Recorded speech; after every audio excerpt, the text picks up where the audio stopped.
પ્રથમ જ્યોતિર્લિંગ શ્રી સોમનાથ મહાદેવના દર્શને ફિલ્મ અભિનેત્રી રવીના ટંડન પોતાની પુત્રી સાથે આવ્યા હતા। તેઓએ સોમનાથ મહાદેવના અલૌકિક સ્વરૂપના દર્શન કરીને ધન્યતા વ્યક્ત કરી હતી। પ્રથમ જ્યોતિર્લિંગ શ્રી સોમનાથ મહાદેવના દર્શને ફિલ્મ અભિનેત્રી રવીના ટંડન પોતાના પુત્રી સાથે આવ્યા હતા। તેઓએ સોમનાથ મહાદેવના અલૌકિક સ્વરૂપના દર્શન કરીને ધન્યતા વ્યક્ત કરી હતી। સોમનાથનો જલાભિષેક કરી તેઓએ હર હર મહાદેવના નાદ સાથે સોમનાથ મહાદેવને શીશ નમાવ્યું હતું। આ તકે શ્રી સોમનાથ ટ્રસ્ટ તરફથી પૂજારી શ્રી દ્વારા રવીના ટંડનને સોમનાથ મહાદેવનો પ્રસાદ આપી શુભાશિત કરવામાં આવ્યા હતા। રવીના ટંડને સોમનાથ મંદિર વ્યવસ્થાપન અને ટ્રસ્ટ દ્વારા કરવામાં આવતી યાત્રી સુવિધા અને સમાજ ઉત્કૃષ્ટની કામગીરી તેમજ પ્રકૃતિ રક્ષણ માટે કરવામાં આવતા શ્રી સોમનાથ ટ્રસ્ટના કાર્યો વિશે જાણીને સોમનાથ ટ્રસ્ટની ઉત્તમ યાત્રી સુવિધાઓને અભિનંદન આપ્યા હતા।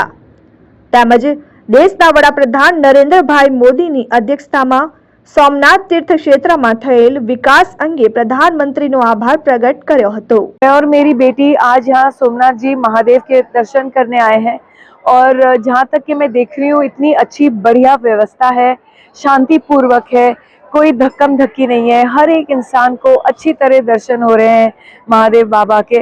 और हम बहुत खुशनसीब हैं वाकई में कि हमें ये मौका मिला यहाँ पे आके दर्शन करने के। इतने प्यार से सबको दर्शन करने देते हैं कि वाकई ही मैं समझती हूँ कि धन्य पा लिया यहाँ आके। हमारे honourable prime minister Narendra Modi ji Somnath के चेयरमैन हैं, ट्रस्ट के चेयरमैन हैं, और जिस तरीके से उन्होंने इतना बढ़िया, मैं क्या बताऊं कि बनाते ही जा रहे हैं। तो उनका कार्य तो पूरे देश में ही दिख रहा है, लेकिन जहाँ तक कि मैं काशी भी गई थी, काशी विश्वनाथ के दर्शन हुए बनारस में, और आज यहाँ पे सोमनाथ जी महादेव के दर्शन हुए हैं।